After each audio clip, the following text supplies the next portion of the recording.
오늘 주실 말씀은 로마서 1장 1절에서 7절까지 말씀입니다.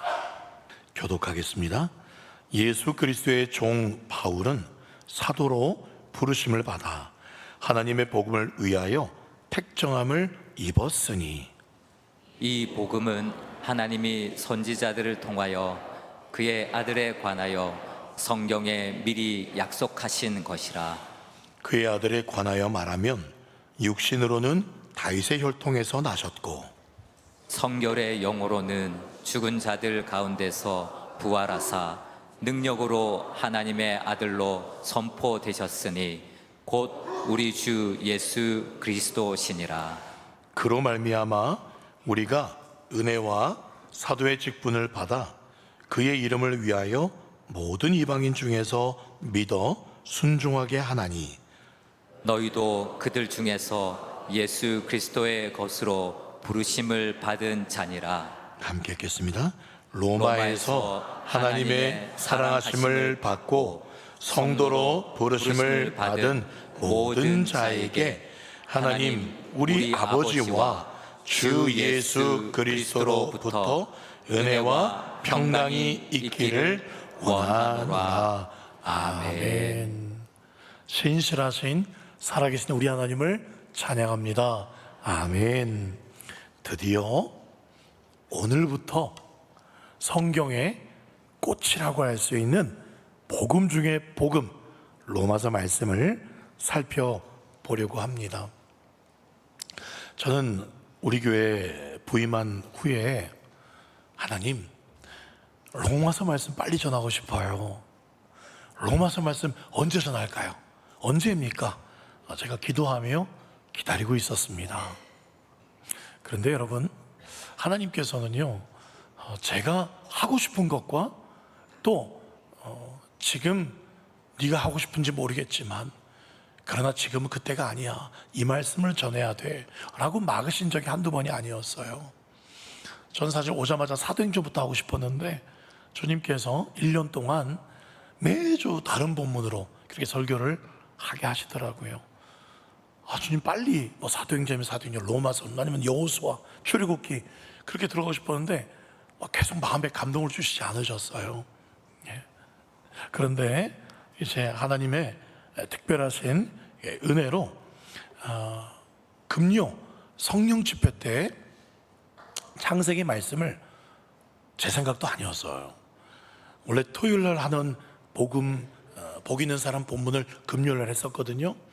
그런데 토요일 새벽 기도가 생기면서 토요일 본문은 토요일 새벽에 하고 금요일 갑자기 비게 된 거예요. 그래서 주신 마음에 창세기를 시작을 하게 되었고, 또 9월부터는 특별 새벽 기도와 함께 여호수아 말씀을 주님께서 주시더라고요. 그렇군요.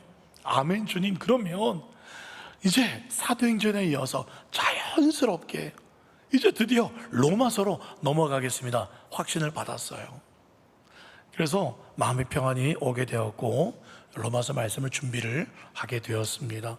특별히 로마서 말씀은요, 사도행전 때처럼 한 주에 한 장 단위로 설교하기에는요 너무너무 아쉬운 그런 말씀이에요. 사도행전은 그러면 안 하십나? 그게 아니에요. 사도행전은 역사서입니다. 그렇기 때문에 역사 이야기를 간단하게 이야기들을, 있었던 일들을 다뤄주면 되지만 이 로마서 말씀은 어떤 역사가 아니라 교리 말씀이에요. 다시 말해서 한 절 한 절이 깊고 심오한 좀 신학적인 그런 깊은 내용이기 때문에 한 주에 이 한 장 내용을 다 설명하기란 불가능해요. 물론 가능할 수도 있습니다. 제게 한 주에 이 예배 시간 설교 3시간 주시면 제가 한 장을 설명을 해드릴 수도 있습니다만은, 그랬다가는 1시간 안에 다 도망가실 것 같아서 그래서 한 장을 한 2번이나 또 3번에 나누어서 그렇게 말씀을 전하려고 합니다. 특별히 이 로마서라는 진짜 어마어마한 정말 은혜의 바다에 오늘부터 바로 풍덩 이렇게 빠지는 게 아니고요, 오늘은 이 말씀의 배경과 그리고 이 말씀이 정작 무엇을 향하고 있는지 개관을 먼저 하고 그리고 다음 주부터 본격적으로 1장부터 시작을 하려고 합니다. 자, 로마서 하면 복음의 진수를 설명한 책이다라고 말씀을 드렸어요. 그럼 제가 퀴즈를 한번 내보겠습니다. 이 귀한 복음을 설명하는 로마서 말씀은 1번, 복음을 한 번도 들어보지 못했던 사람들을 위한 이게 복음입니다, 이게 죄입니다, 이렇게 해야 구원받습니다 라고 쓰여진 책이 로마서다. 1번이에요. 자, 2번은요, 아니다, 이미 교회를 다니고 있고 예수가 누군지도 알고 있고 어떻게 하면 구원받는지 아는 사람들에게 다시 복음을 설명하는 책이다. 이게 2번이에요. 자, 1번 손 들어보세요. 1번. 네, 1부 때랑 똑같아요. 1부 때도 한 번만 손 들었었어요. 네, 제가 누구라고 말씀 못 드리고요. 2번, 아니다, 2번 손 들어보세요. 놀랍습니다. 1부 때랑 너무 똑같아요. 손 안 든 사람이 억수로 많아요. 1부 때도 틀릴까봐 1번도 아니요, 2번도 아니요, 손 안 드신 분들이 많았거든요. 똑같아요. 우리는 한 몸입니다, 한 몸. 예. 자, 정답은요, 둘 다. 둘 다라고 볼 수도 있어요. 예. 한 번도 복음 듣지 못한 사람도 이 로마서가 필요하고요. 그리고 이 로마서 말씀을, 이 구원을 알고 있는, 예수를 아는 사람도 로마서 말씀이 필요해요. 그런데 누구에게 더 이 로마서 말씀을 중점적으로 썼는지는 성경에 답이 나와요. 7절 말씀 볼까요? 7절, 로마에서 하나님의 사랑하심을 받고 성도로 부르심을 받은 바로 그 사람들에게 이 로마서 말씀을 쓰고 있다라고 정확히 말씀하고 있습니다. 맞아요. 엄밀하게 말하면 복음을 한 번도 들어보지 못했던 사람들에게 복음을 소개하는 책은 아닙니다. 복음을 이미 알고 있어요. 예수님도 알고 있어요. 하나님의 사랑하심을 이미 받고 있는 성도라고 불리는 사람, 나는 그리스도인이야 라는 바로 그 사람들 중심으로 그 사람들에게 쓰인 책이 로마서다 라는 거예요. 다시 말하면 이 로마서 누구를 위한 책이다? 로마 교인들을 위한 책이다? 아니요, 우리를 위한 책이에요. 우리 갈릴리 교회를 위한, 저와 여러분들을 위한 책이 로마서다 라고 우리가 그걸 알고 시작을 하려고 합니다. 자, 그렇다면 이상하잖아요. 복음을 알고 있어요. 예수님이 누군지 알고 있어요. 죄가 뭔지도 알고 있어요. 그런 사람들에게 왜 로마서 말씀이 필요합니까? 앞에 보면 그런 말씀이 계속 나와요. 어떻게 의롭다 칭함받을 수 있는 칭의에 대해서, 어떻게 성화될 수 있는지, 네, 그런 이야기, 이거 잘 알고 있어요, 로마 교인들은 이미. 그런데 왜 이 말씀을 다시 썼는가? 이 비밀을 알려면 로마서 16장으로 가보셔야 돼요. 먼저 마지막 장이지만 말씀을 드려볼게요. 로마서 16장 끝에 보시면은 여러 이름들, 누구에게 문안하라, 누가 누구에게 문안한다, 27명의 이름이 나옵니다. 그런데 이 27명의 이름은요, 또 그룹을 지을 수가 있어요. 한 7개 정도의 그룹으로 나눌 수가 있는데, 그런데 있잖아요, 신기한 게 뭐냐면 두 번째 그룹하고 여섯 번째 그룹의 이름을 잘 보면 100% 이방인들 이름이에요. 그러니까 유대식 이름이 아니라 헬라식, 이방인식의 그런 이름이에요. 그리고 잘 보니까 이 두 번째 그룹과 여섯 번째 그룹에 모인 사람들의 이름을 보니 이 사람들 유대식 이름이 아니라 이방인들인데, 로마인들 같은데, 근데 또 이름들이 어떤 이름들이냐면 이런 이름, 우리나라로 치면 돌쇠, 마당쇠, 방자, 향단이, 이런 이름이에요. 어떤 계급이에요? 어떤 층이에요? 상위층이 아니라 바로 그 집에서 종처럼 하인처럼 일하는 그런 사람들의 이름인 거예요. 주로 이 로마서 노예 출신들의 그런 이름이 거기 16장에 쭉 나옵니다. 그런데 첫 번째 그룹의 사람들을 보면은 대부분 99%가 유대식 이름이에요. 거기도 물론 이방인이 섞여 있긴 하지만, 근데 대부분 유대인들이에요. 근데 두 번째와 여섯 번째는 완전히 이방인들 이름으로만 돼 있어요. 이게 무슨 말이냐면 로마 교인들도 약 2000년 전에 그런 사람들이에요. 초대교회라고 할 수 있어요. 초대교회가 어떻게 모였다? 끼리끼리 모였다는 거예요. 유대인들은 유대인끼리, 이방인들은 이방인들끼리, 이방인들 중에서도 높은 사람끼리, 낮은 사람들끼리 그렇게 모였다는 거예요. 이게 초대교회 모습입니다. 이게 바람직한 모습입니까? 여러분들 중에 이렇게 생각하시는 분이 계실 거예요. 이상하다. 사도행전 말씀에서 보니까 초대교회는 뭐 날마다 같이 하고 정말 하나 되는 그런 모습이었는데, 맞아요. 볼까요? 사도행전 2장 44절, 믿는 사람이 다 함께해서 물건 서로 통용했습니다. 45절, 또 재산과 소유를 팔아 각 사람의 필요를 따라 나눠주고요. 46절, 날마다 마음을 같이 하고 같이 했습니다. 성전에 모기를 힘쓰고 떡을 떼고. 이런 모습인데 지금 목사님 무슨 말합니까? 뭐 끼리끼리 모였다는 게 무슨 말입니까? 여러분 그렇게 생각하실 수 있어요. 그런데 이 사도행전 2장에 나오는 이 이야기는 어느 사람들만 모였는지 아세요? 유대인들만 모여 있었어요. 어떤 교회? 예루살렘 교회예요. 처음 복음이 성령이 임하시고 이제 예수로 거듭난 사람들 다 유대인들이었어요. 그러니까 우리는 한민족, 우리가 남이가 하면서 다 유대인들이니까 네 예수 믿기가 좋나? 나도 좋다. 그러면서 유대인들끼리 그러니까 하나가 될 수 있었어요. 그런데 로마 교회는 이방인들이 훨씬 더 많잖아요. 물론 로마 교회 안에도 유대인들이 이렇게 디아스포라처럼 살았었던 그런 사람들이 있습니다만은 대부분이 이방인들이에요. 근데 이 예루살렘 외에 다른 뭐 데살로니가라든지 또는 빌립보 또는 뭐 고린도 다 이방 지역에 있었던 교회들이 비슷한 형국이었습니다.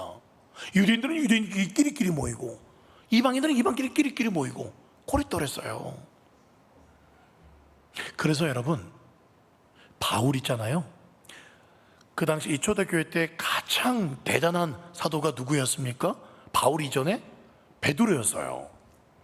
베드로가 대사도였고 바울은 베드로에 비하면 막내, 거의 새끼 사도입니다. 존재감 없는 그런 막내 바울이 대사도인 베드로에게 책망했던 적이 있었어요. 어떤 적이 있었냐면 갈라디아서 2장 11절, 게바가 안디옥, 이 게바는 베드로의 다른 이름이에요. 베드로입니다. 베드로가 안디옥에 이르렀을 때 책망받을 일이 있었다라고 바울이 말합니다.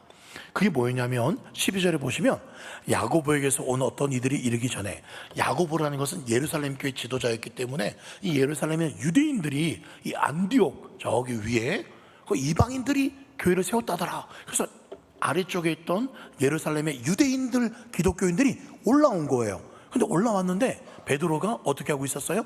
이방인들과 식사를 함께 하고 있었어요. 그랬더니 이 유대인들이 딱 오는 걸 보고는 얼른 베드로가 도망을 갔어요. 숨어버린 거예요. 왜요? 지금 예수를 믿는 유대인들 생각에는 아직도 이방인들이 예수를 믿는 것까지는 좋아. 그런데 어찌 우리가 이방인들을 우리는 짐승처럼 취급하고 사람 아니게 취급했는데 그런 존재들과 식사를 같이 한다? 이건 상상을 못했던 일이에요. 그러니까 베드로가 그걸 아니까 슬그머니 도망한 거예요.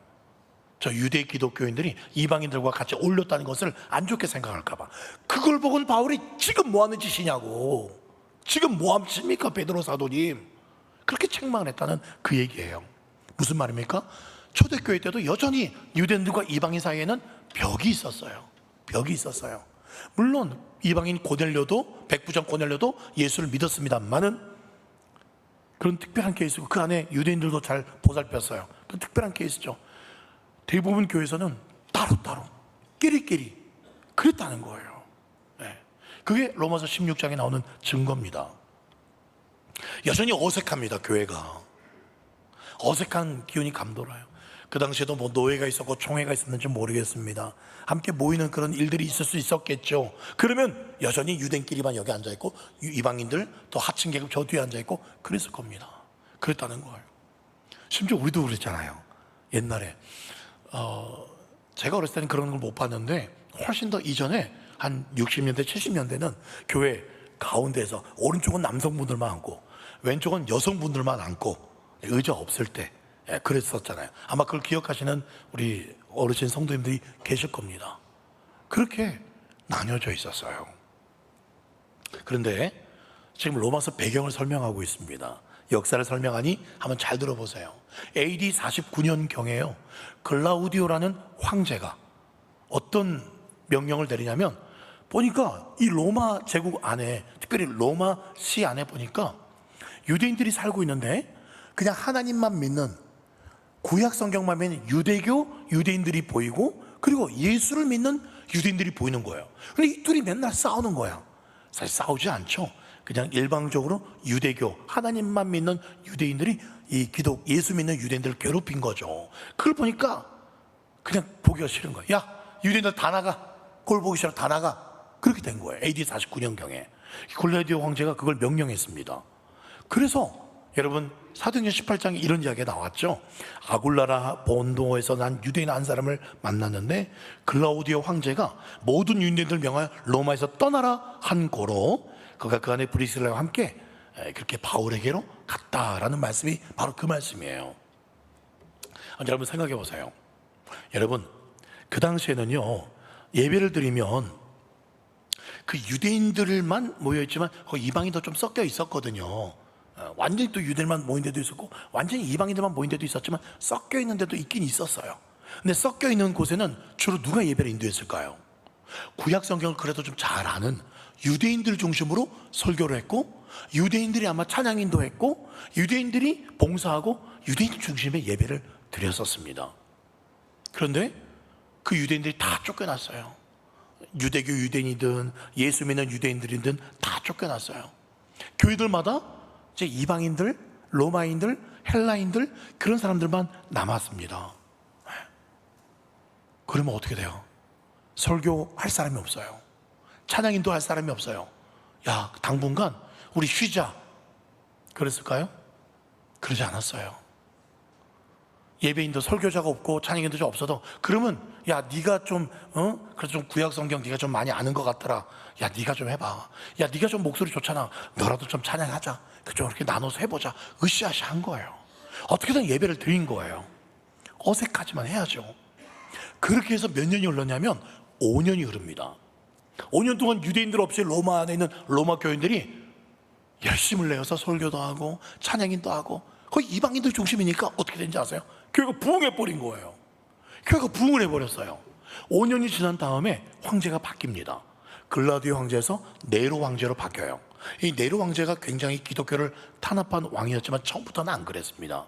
처음에 정치를 참 잘했던 그런 사람인데, 이 네로 황제가 딱 보니까요, 이 국가 안에 유대인들이 안 보여요. 유대인들은 지금도 그렇지만 이 당시에도 로마 안에 있는 수많은 경제권을 붙잡고 있었습니다. 아주 똑똑하니까요. 그래서 이 유대인들이 필요한 거예요. 경제가 좀 잘 돌아가려고 하니까 유대인들이 다시 돌아와야 돼요. 그래서 그 당시에 어떤 법이 있었냐면, 이전 황제가 명령했던 법은 이전 황제가 죽으면 자동 취소, 새로운 황제가 그걸 취소하면 취소할 수가 있는 거예요. 그걸 바울이 이렇게 성경을 썼어요. 로마서 7장 1절, 형제들아, 내가 법 아는 자들에게 말하노니 너희는 그 법이 사람이 살 동안만 그를 중하는 줄 알지 못하느냐. 이게 바로 글라우디오가 야, 유대인들 나가 했던 그 법을 말하는 거예요. 여러분, 그래서 이 네로 황제가 이 법을 폐기해 버립니다. 유대인들이 다시 들어올 수가 있게 된 거예요. 5년 만에. 유대교인들이든지 기독 유대인들이든지 다 들어옵니다. 들어와서 딱 봐요. 보니까 이제 그 교회들 안에 전부 다 이방인들이 있는데 다 부흥이 있는 거예요. 설교도 이방인들이 하고 있고 찬양인도도 이방인들이 하고 있는 거예요. 딱 보니까 좀 그런 대로 좀 해요. 그걸 보고는 유대인들이 딱 보고는 뭐라 했을까? 이야, 잘한다. 잘하네? 야, 이거 한 김에 그냥 너희들 해도 되겠다. 그래, 화이팅! 잘해보자. 이랬을까요? 아닙니다. 더 어색해졌어요. 저 이방인이 한 설교 못 듣겠다. 저 레위기를 저렇게 푼다고? 난 레위기를 달달 외우고 있는데 저걸 저렇게 설명한다고? 찬양을 저렇게 부른다고? 아이고 하면서 유대인들이 자존심 상해서 나 예배 같이 안 드려, 이런 분위기가 돼버린 거예요. 이 소식을 누가 들었냐? 이 소식을 바울이 들은 거예요. 그래가지고 그렇게 해서는 안 된다라고 쓴 성경이 로마서입니다. 그렇게 쓰여진 성경이 로마서예요. 단순히 로마서 하면 칭의와 성화와 뭐 교리와 신학적인 그런 이야기로만 보시면 안 되고, 정말 핵심이 뭐냐? 핵심이 뭐냐? 진짜 이 바울이 로마서를 통해서 뭐 칭의와 성화와 죄와 많은 이야기를 하지만 진짜 하고 싶었던 말은 뭐냐면 하나됨입니다. 하나됨이에요. 하나됨. 그 말씀은 나중에 12장에 가면 이제 구구절절히 말합니다. 너희들이 하나가 돼야 된다는 이야기를. 그렇습니다. 여러분, 이 로마서 편지를 바울이 쓸 때는 바울은 이미 대사도가 되어 있었어요. 여러 곳곳에 빌립보 교회에도 편지 쓰고 데살로니가 고린도 교회들마다 편지를 쓰면서 각 지역에 있는, 나라에 있는 성도들이 바울 사도가 그 지역에 편지를 써서 우리 지역에도 좀 좋은 하나님의 말씀으로 편지를 써주면 좋겠다 기다리고 있었는데, 바울 편지가 로마에 딱 도착했어요. 딱 도착했는데 딱 펼쳤어요. 유대인들도 보고 이방인들도 봤겠죠. 딱 펼쳐서 봤는데 거기에 처음에 어떤 내용이 주로 나오느냐, 1장, 물론 편지는 장수가 없었어요. 그냥 하나였습니다. 16장까지. 나중에 이걸 보기 편하도록 장과 절을 나눈 건데, 일단 그 편지를 받은 교회가, 로마 교회가, 그 안에 이방인들이 딱 보니까 1장에 주로 이런 말씀이 나옵니다. 23절, 썩어지지 아니하는 하나님의 영광을 썩어질 사람과 새와 짐승과 기어다니는 동물 모양의 우상으로 바꾸지 않았느냐? 너희 과거가 그렇지 않느냐? 이거 주로 누가 이런 거예요? 유대인들? 아니, 유대인들은 하나님 믿었죠. 누가 주로 이랬습니까? 이방인들이 그랬다는 거예요. 그러니까 이 편지를 딱 본 유대인들이 봐라. 야, 너 이방인들, 너희들 이런 존재야. 야, 너희들 이런 존재잖아. 역시 바울 사도는 우리 편이야. 그렇게 유대인들이 생각했을 겁니다. 근데 이방인들은 뭐라 생각했을까? 교회 안에 이방인들이? 그럴 리가 없어. 바울은 이방인들의 사도라고 그랬단 말이야. 그러면서 편지를 계속 읽어갑니다. 읽어가니까 2장에 또 뭐라 나오느냐? 2장에 그러므로, 2장 1절, 그러므로 남을 판단하는 사람아, 누구를 막론하고 네가 핑계하지 못할 것을 남을 판단하는 것으로 내가 너를 정죄하매니 판단하는 네가 똑같은 일을 행함이라. 남을 판단하는 사람이 누구예요? 유대인들이에요. 야, 유대인들, 너희들도 똑같아. 너희들 더해 이놈들아. 그렇게 지금 쓴 거예요. 1장에서는 이방인들의 과거를 문제 삼고 있고, 2장에서는 유대인들 너희들 똑같아. 그렇게 설명하고 있는 거예요. 그럼 3장에서 뭐라 말씀할까요? 3장에 갔더니 이렇게 말합니다. 3장 23절 다 같이 읽어볼까요? 시작.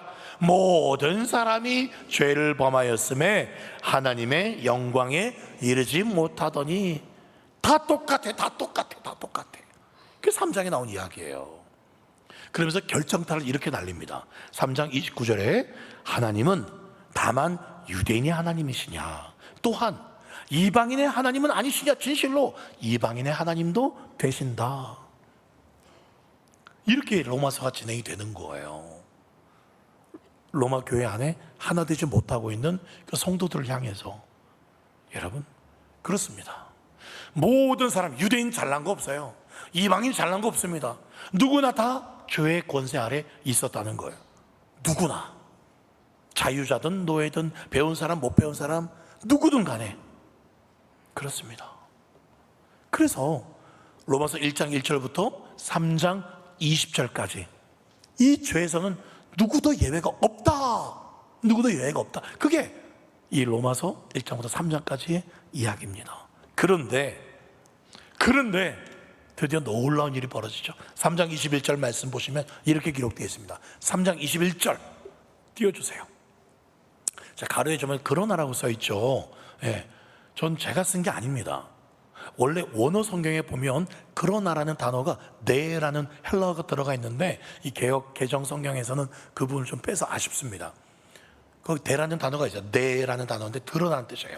그러나 너희들이 1장부터 3장 20절까지 죄인인데 그러나 이제는 율법 아닌 하나님의 한 의가 나타났단다.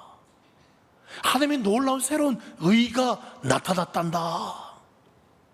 그 의가 누굽니까? 예수 그리스도라는 겁니다.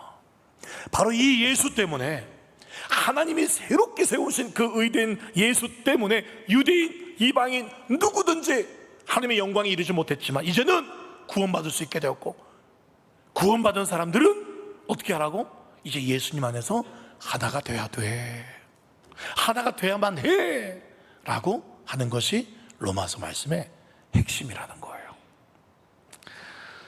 좀 로마서의 이제 배경을 좀 아시겠죠? 이런 배경이 좀 있었습니다.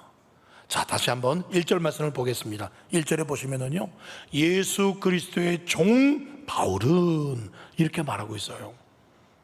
여러분, 이 당시에 종은요, 이건 장난감, 뭐 도구, 뭐 파리보다도 못한 목숨이 종이었습니다. 노예였어요. 근데 그런 정말 듣기 싫은 종이라는 표현을 바울이 내가 그렇다라고 이 로마서 말씀을 시작하고 있습니다. 왜 그랬을까요? 왜 이 종이라는 단어를 썼을까요? 지금 이방인들, 유대인들 누구도 서로 밑으로 들어가고 싶지 않았어요. 섬기고 싶지 않았어요. 그래서 바울은 내가 종이라고 말하고 있어요. 또 뭐라고 표현하고 있냐? 1절 보세요. 종이고 바울은 무엇으로 부르심을 받았다고요? 사도로 부르심을 받았다. 사도. 예, 여러분 제가 비교해 드릴게요. 종하고 사도라는 단어가 완전 달라 보이죠. 종은 정말 하찮아 보이고 사도는 대단해 보이고 아닙니다, 여러분. 자, 뜻을 보여드릴게요. 종은요, 헬라어로 둘로스라는 단어인데 델로라는 단어에서 왔고요. 어떤 의미가 있냐면 묶여 있다는 뜻이에요. 그렇죠. 종이 팔리기 전에 묶여 있거든요. 그게 종이에요. 그리고 사도라는 뜻은 보냄을 받았다라는 그런 뜻이에요. 네. 자, 그러면 저 종과 사도 전혀 다른 뜻처럼 보이십니까? 달라요? 아닙니다. 아니에요. 자, 잘 보세요. 사도는요, 누군가가 보내셨어요. 주님이 보내셨어요. 보냄받은 사람은 누구 말만 들어야 돼요? 보낸 사람 말만 들어야 됩니다. 보낸 사람이 너 이거 전해야 돼? 그럼 그 말만 전해야 돼요. 그리고 보낸 사람이 야, 너 다 됐다, 이제 그만 들어와. 아, 됐어, 들어와 이제. 더 있고 싶은데요? 안 돼, 들어와. 그러면 들어가야 돼요. 보낸 사람들 말만 들어야 되는 사람이 보냄 받은 사람이에요. 다시 말해서 저 사도, 보냄 받은 자는 한 글자로 말하면 보낸 사람의 뭐예요? 종입니다. 종이에요. 그래서 저기 말하는 종과 사도는 같은 맥락의 의미입니다. 그걸 지금 바울이 말하고 있어요. 내가 바로 종이다. 내가 종이야. 지금 편지 받고 있는 로마 이방인들, 유대인들은 바울을 어마어마하게 높이 쳐다봤거든요. 대사도야, 능력이 있어, 죽은 사람 살리고. 그 편지를 쓰면 기가 막힌 정말 은혜로운 말씀드리고, 그렇게 우러러 보는 분이 자기 종이래요. 종이라고 말하고 있어요. 무슨 뜻입니까? 바울은 그렇게 말하면서 나만 종이 아니라 우리 모두도 예수님의 종이고 예수님께 보냄받은 사람들이야. 그러니까 우리는 예수님의 다 종이니까 뭐다? 유대인이나 이방인이나 다 똑같은 종이에요. 그러니까 하나라는 거예요. 누구나 다 종이라는 거예요. 똑같다는 거예요. 이걸 바울은 로마서를 시작하면서 이걸 먼저 확실하게 해두고 싶었던 겁니다. 그리고 한 가지 더, 1장 1절 말씀, 예수 그리스도의 종 바울은 사도로 부르심을 받아 하나님의 무엇을 위해서 택정함을 받았다고요? 무엇을 위해서? 복음을 위해서. 복음을 위해서 자기가 종이 되었다는 거예요. 자, 오늘 이것만 하고 마칠 겁니다. 여러분, 제 로마서 말씀은 조금 이 교리적이고 신학적인 부분이라서 조금은 좀 생각하시고 잘 따라오셔야 돼서 그게 조금 걱정이 되기도 합니다. 아유, 나 무슨 말인지 몰라, 그냥 이렇게 하지 마시고요. 하나하나 제가 최대한 지금 쉽게 설명하니까 잘 따라오시면, 이 로마서 말씀을 여러분 잘 입력해 놓으시면 신천지, 뭐 JMS 우습습니다. 절대 넘어가지 않아요.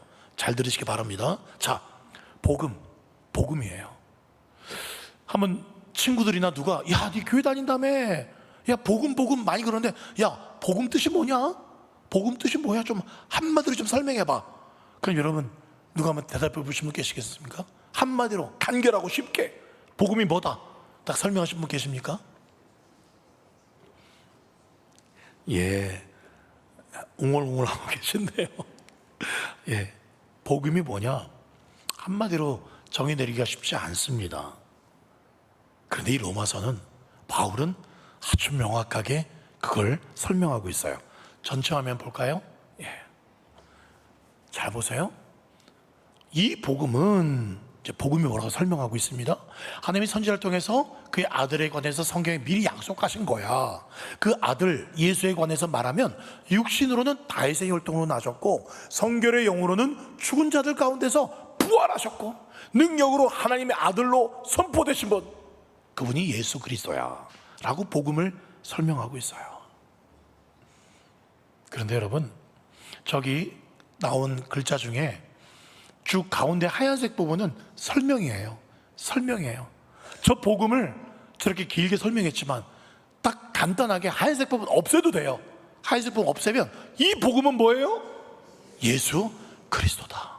자, 가운데 하얀색은 예수님을 설명한 겁니다. 예수님 설명한 거예요. 그래요. 우리가 정말 이 복음 때문에 교회를 다니는데 이 복음은 그냥 예수 그리스도예요. 예수 그리스도가 복이에요. 예수 그리스도가 가장 행복된 소리입니다. 복된 소리입니다. 여러분에게 복음이 뭡니까? 돈 많이 버는 게 복음이에요? 네, 이거 뭐 했던 게 당첨되는 게 복입니까? 우리 자식이 정말 서울대 들어갔다 하더라, 그 소리가 복음이에요? 드디어 내가 이 넓은 아파트에 가게 되었다, 드디어 내가 이 자리에 올라가게 되었다, 이게 복음입니까? 로마서 뭐라고 말하고 있습니까? 한 글자예요. 복음은 예수 그리스도다. 어떤 예수 그리스도?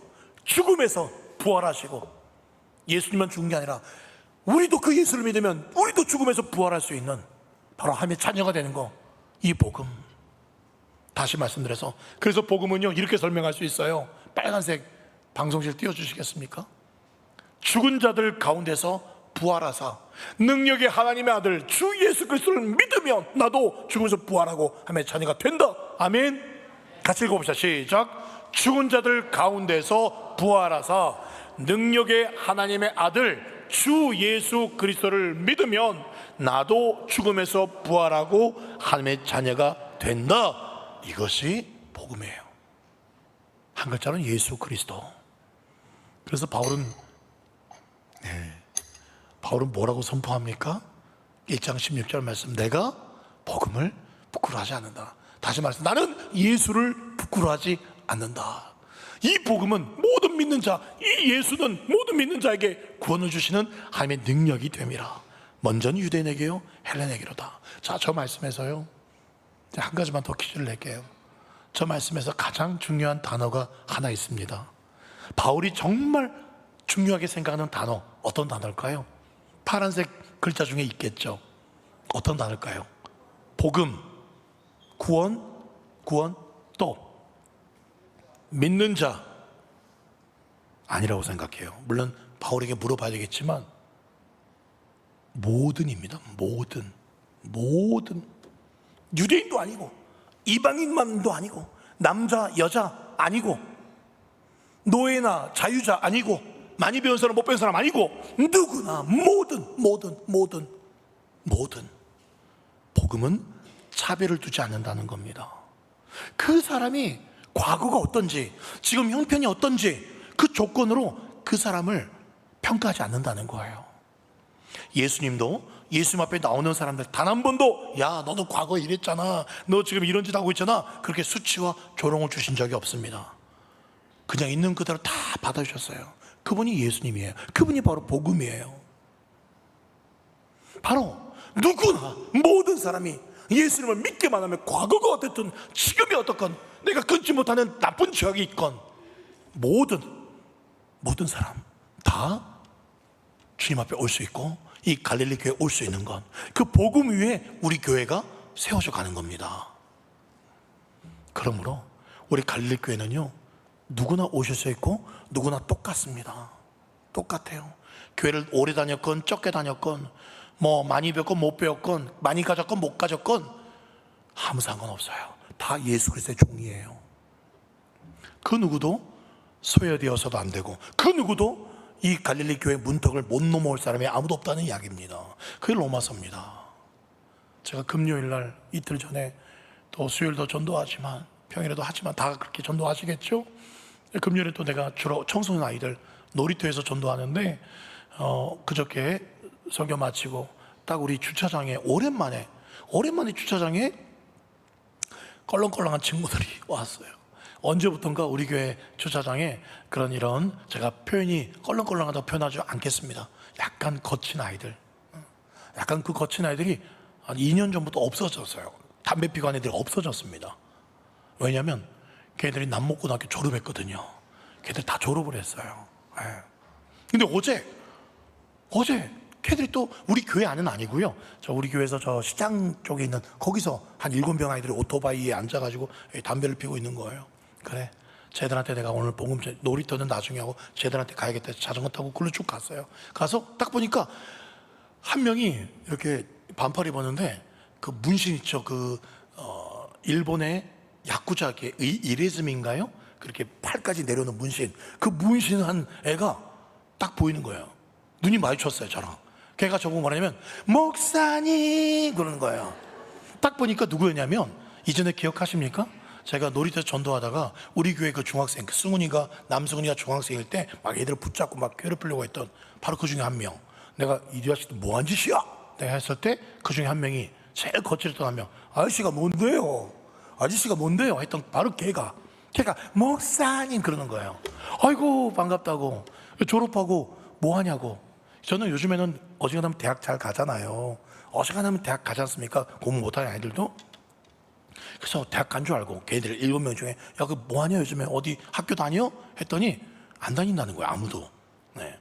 그 문신한 그 친구와 나머지 애들도 보니까 그 얼굴 인상에 학교 안 다닙니다 써 있어요. 이게 외모로 평가하는 건 아니지만 딱 그러면서 학교 안 다니고 있다는 거예요. 아 그래, 뭐 하는데? 지금 오토바이 타면서 배달할 일을 하고 있다는 거예요. 배달하면서 그렇게 돈 벌고 있다는 거예요. 아유 그렇구나. 아유 혹시 배고프냐? 했더니 예 배고파요. 가자.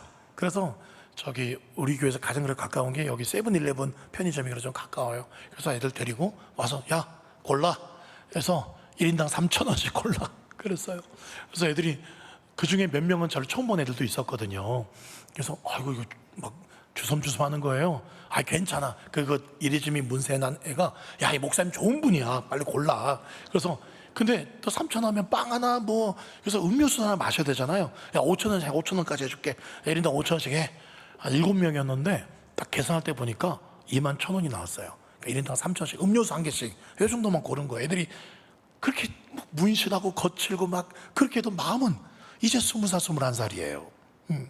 그러면서 제가 그 나눠주면서 너희들 그래 교회 온다 해놓고 왜 안 왔냐? 그래 꼭 너희들도 예수님 믿고 천국 가야지. 딱 그랬더니 자기 손에 먹을 게 들어있으니까 예 우리 꼭 교회 가겠습니다. 꼭 가자. 교회 가자. 예, 안 왔죠 오늘. 예, 그렇게 말은 하더라고요. 예, 그래 꼭 예수 믿고 너희들도 꼭 예수 믿고 천국 가야 된다.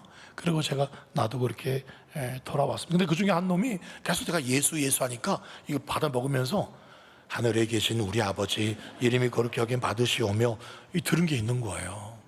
그러니까 교회 나갔던 애들이에요. 그런 아이들 바라보면서 주님, 제가 로마서 말씀을 준비하면서 왜 이 아이들을 보내주셨을까? 다시 이렇게 1, 2년 만에 만나게 하셨을까? 복음이 필요 없는 사람이 없다는 거예요. 누구에게나 배우건 못 배우건 무슨 일을 하고 있건 이 복음이 다 필요하다는 거예요. 그렇습니다. 이 남목 땅에도 이 울산 땅에도 복음이 필요 없는 사람이 없어요. 다 복음이 필요합니다. 우리 스리랑카 형제들에게도 찬다나 우리 오셨는데 딜샨도 보인 것 같던데 아까 예. 사시마 다마스도 왔고 사시마 다마스도 왔고 그렇습니다.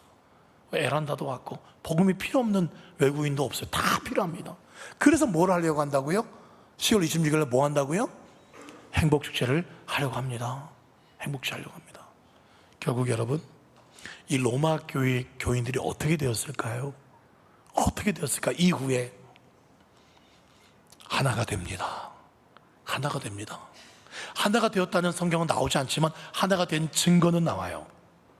그들은 복음을 부끄러워하지 않고 하나가 되었기 때문에 어떻게 된지 아십니까? 더 이제 네로가 정신이 돌아가지고 강력한 핍박을 하기 시작합니다. 엄청난 핍박과 그 이후에도 또 다른 황제들이 엄청난 도미티안 황제 같은 사람들은 어마어마한 핍박을 합니다.